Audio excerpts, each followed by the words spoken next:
भगवद गीता भगवद गीता का 12वें अध्याय का शेष भाग भगवद गीता हिंदी में सुनाऊंगा। आज को ध्यान पर सुने और इस चैनल को लाइक एंड सब्सक्राइब जरूर करें। भगवद गीता सुनिए।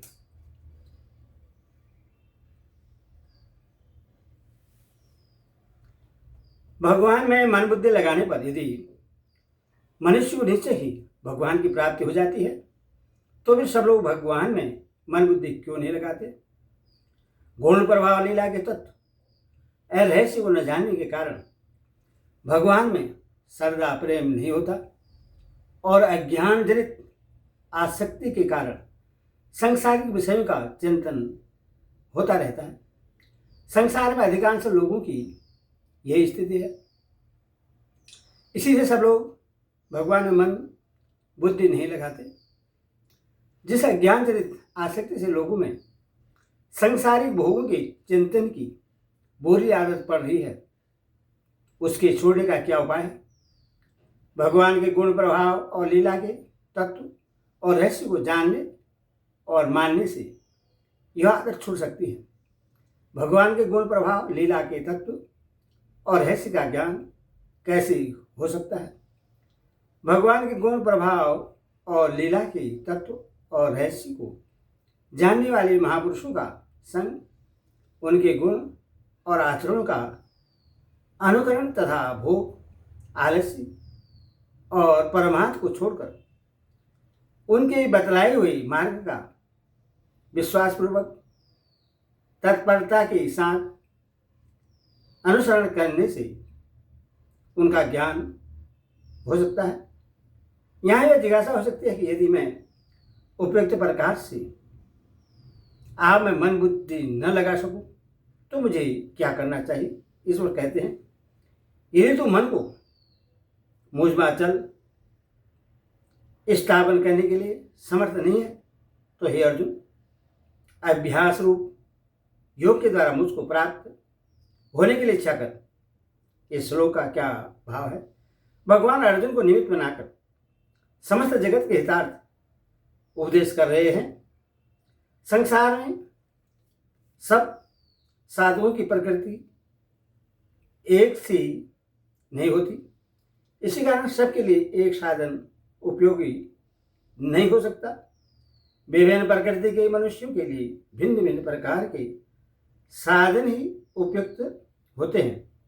अतएव भगवान इस श्लोक में कहते हैं कि यदि तुम उपयुक्त प्रकार से मुझ में मन और बुद्धि के स्थिर स्थान पर करने में अपने को असमर्थ समझते हो तो तुम्हें अभ्यास योग के द्वारा मेरी प्राप्ति की इच्छा करनी चाहिए। अभ्यास योग किसे कहते हैं और उसके द्वारा भगवत प्राप्ति के लिए इच्छा करना क्या है। भगवान की प्राप्ति के लिए भगवान में नाना प्रकार की युक्तियों से चित्त को स्थापन करने का जो बार बार प्रयत्न किया जाता है उससे अभ्यास योग कहते हैं। भगवान के जिस नाम रूप गुण और लीला आदि में साधक की श्रद्धा और प्रेम हो, उसी में केवल भगवत प्राप्ति के उद्देश्य से ही बार बार मन लगाने के लिए प्रयत्न करना अभ्यास योग के द्वारा भगवान को प्राप्त करने की इच्छा करना है। भगवान में मन लगाने के साधन शास्त्रों में अनेकों प्रकार के बतलाए गए हैं। उनमें निम्नलिखित कतिपय साधन सर्वसाधारण के लिए विशेष उपयोगी प्रतीत होते हैं। सूर्य के सामने आंखें मूंदने पर मन के द्वारा सर्वस्व समभाव से जो एक प्रकाश का पुंज प्रतीत होता है, उससे भी हजारों गुना अधिक प्रकाश का पुंज भगवत स्वरूप में है।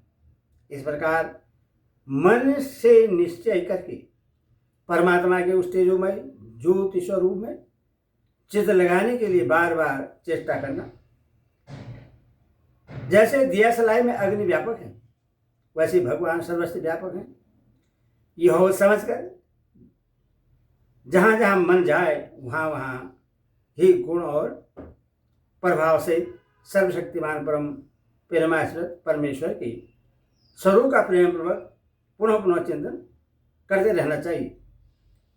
जहाँ जहाँ मन जाए वहाँ वहाँ से उससे हटाकर भगवान विष्णु, शिव, राम और कृष्ण आदि जो भी अपने इष्ट देव हों उनकी मानसिक या धातु आदि से निर्मित मूर्ति में अथवा चित्रपट में या उनके नाम जब में श्रद्धा और प्रेम के साथ पुनः पुनः मन लगाने का प्रयत्न करना।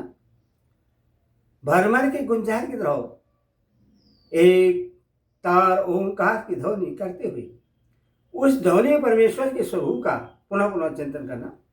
स्वाभाविक श्वास प्रश्वास के साथ साथ भगवान के नाम का जप नित्य निरंतर होता रहे, इसके लिए प्रयत्न करना। परमात्मा के नाम, रूप, गुण, चरित्र और प्रभाव के रहस्य को जानने के लिए तदेशयक शास्त्रों का पुनः पुनः अभ्यास करना। चौथे अध्याय के 29वें श्लोक के अनुसार प्राणायाम का अभ्यास करना। इनमें से कोई सा भी अभ्यास यदि श्रद्धा और विश्वास तथा लगन के साथ किया जाए तो कर्म संपूर्ण पापों और विघ्नों का नाश होकर अंत में भगवत प्राप्ति हो जाती है। इसीलिए बड़े उत्साह और तत्परता के साथ अभ्यास करना चाहिए। साधु की स्थिति अधिकतर तथा साधन की गति के तारतम्य से फल की प्राप्ति में देर से देर हो सकती है। अतः शीघ्र फल न मिले तो कठिन समझकर, उपकर या आलस्य के वश होकर न तो अपने अभ्यास को छोड़ना चाहिए और न उसमें किसी प्रकार कमी आने देना चाहिए, बल्कि उससे बढ़ाते रहना चाहिए। यहाँ यह जिज्ञासा होती है कि यदि इस प्रकार अभ्यास योग भी मैं न कर सकूं तो मुझे क्या करना चाहिए। इस पर कहते हैं यदि तो उपयुक्त अभ्यास मैं भी असमर्थ है तो केवल मेरे लिए कर्म करके ही परायण हो जाए। इस प्रकार मेरे निमित्त कर्मों को करता हुआ भी मेरी प्राप्ति रूप सिद्धि को ही प्राप्त होगा। यदि तो अभ्यास मैं भी असमर्थ है, इस कथन का क्या भाव है। इससे भगवान ने यह भाव दिखलाया है कि यदि भी तुम्हारे लिए वस्तुतः मन लगाना या उपयुक्त प्रकार से अभ्यास योग के द्वारा मेरी प्राप्ति करना कोई कठिन बात नहीं है, तथापि यदि तुम अपने को इसमें असमर्थ मानते हो तो कोई बात नहीं। मैं तुम्हें तीसरा उपाय बताता हूँ। स्वभाव भेद से भिन्न भिन्न साधुओं के लिए भिन्न भिन्न प्रकार के साधन की उपयुक्तता हुआ करते हैं। मत कर्म शब्द कौन सा कर्मों का वाचक है और उनके परायण होना क्या है। यहाँ मत कर्म शब्द उन कर्मों का वाचक है जो केवल भगवान के लिए ही होते हैं या भगवत सेवा पूजा विषय होते हैं, तथा जिन कर्मों में अपना जरा भी स्वार्थ, ममतत्व और आसक्ति आदि का संबंध नहीं होता। 11वें अध्याय के अंतिम श्लोक में भी मत कर्म कृत पद में मत कर्म शब्द आया है। वहाँ भी इसकी व्याख्या की गई है। एकमात्र भगवान को अपना परम आश्रय और परम गति मानना और केवल उन्हीं की प्रसन्नता के लिए परम श्रद्धा और अन्य प्रेम के साथ मन, वाणी और शरीर से उनकी सेवा पूजा आदि तथा यज्ञ, दान तथा तप आदि शास्त्र विहित कर्मों को अपना कर्तव्य समझकर निरंतर करते रहना, यही उन कर्मों की परायण होना है। मेरे लिए कर्म करता हुआ भी मेरी प्राप्ति रूप सिद्धि को प्राप्त हो जाएगा। इस वाक्य का क्या अभिप्राय है। इससे भगवान ने यह भाव दिखलाया है कि इस प्रकार कर्मों का करना भी मेरी प्राप्ति का एक स्वतंत्र और सुगम साधन है। जैसे भजन ध्यान रूपी साधन करने वालों को मेरी प्राप्ति होती है, वैसे ही मेरे लिए कर्म करने वालों को भी मैं प्राप्त हो सकता हूँ। अतः मेरे लिए कर्म करना पूर्वक साधु की अपेक्षा किसी अंश में भी निम्न श्रेणी का साधन नहीं है। यहाँ अर्जुन को यह जिज्ञासा हो सकती है कि यदि उपयुक्त प्रकार से आपके लिए मैं कर्म भी न कर सकूं तो मुझे क्या करना चाहिए। इस पर कहते हैं यदि मेरी प्राप्ति रूप योग के आश्रित होकर उपयुक्त साधन को करने में भी तू असमर्थ है तो मन बुद्धि आदि पर विजय प्राप्त करने वाला होकर सब कर्मों के फल का त्याग कर।